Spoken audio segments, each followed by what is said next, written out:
ஓம் சாந்தி.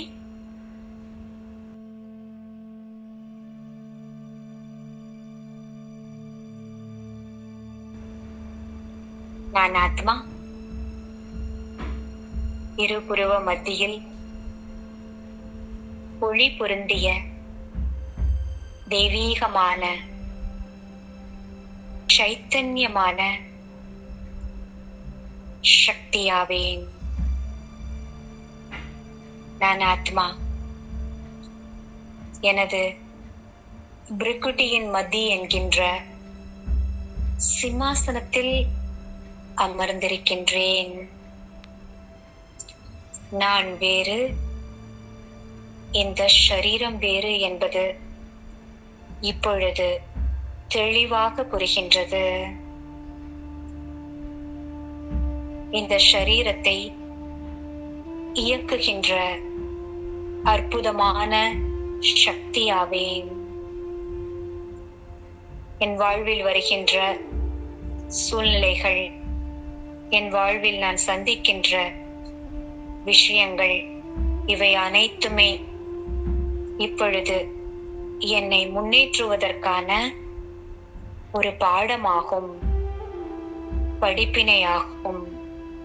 நான் ஆத்மா எனது உயர்ந்த ஸ்திதி மூலமாக என் வாழ்க்கையில் வருகின்ற விஷயங்களை மூன்றாவது கண் கொண்டு பரமாத்மா கொடுத்திருக்கின்ற தெய்வீக புத்தி என்கின்ற மூன்றாவது கண் கொண்டு பார்க்கின்றேன். இதன் மூலம் வருகின்ற ஒவ்வொரு காட்சிக்கு பின்னாடி இருக்கின்ற சூக்ஷ்மமானது எனக்கு விளங்குகின்றது. இந்த நாடகமானது ஒரு விளையாட்டாக எனக்கு அனுபவமாகின்றது. இந்த நாடகத்தில் சுகமும் துக்கமும் மாறி மாறி வருகிறது என்பதும் எனக்கு புரிகின்றது. அரை கல்பம் சுகமே சுகம்தான், அரை கல்பம்தான் துக்கம் ஆரம்பிக்கின்றது. அதிலும் தேவதா ஆத்மாவாகிய நான் சிருஷ்டியில் 3/4 பாகம் சுகத்தின் நடிப்பை நடிக்கின்றேன்.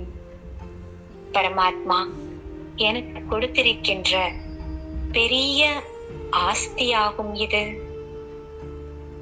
இச்சா மாத்திரம் அவித்யா. ஆசை என்றால் என்னவென்றே அறியாத நிலையை பரமாத்மாவினுடைய நினைவின் மூலமாக அவரிடமிருந்து சர்வ பிராப்திகளையும் அடைந்து உருவாக்க முடியும். அப்படிப்பட்ட விஸ்வ கல்யாணகாரி, உலகத்திற்கே நன்மை செய்கின்ற ஆத்மாவிற்கு பரமாத்மா கொடுக்கின்ற தகுதிதான் சத்யுக சக்கரவர்த்தி. இப்படி இந்த நாடக சக்கரத்தின் அற்புதமான ரகசியமான விஷயங்களை நான் முழுமையாக புரிந்து கொண்டிருக்கின்றேன். இந்த படிப்பு என்னை வைகுந்த வாசியாக ஆக்கப் போகின்றது. நான் அந்த வசுதெய்வ குடும்பத்தில் ஒரு அங்கத்தினராக ஆகப் போகின்றேன். அப்படிப்பட்ட பாக்கியசாலி ஆத்மா நான். ஓம் சாந்தி. ஓம் சாந்தி. ஓம் சாந்தி.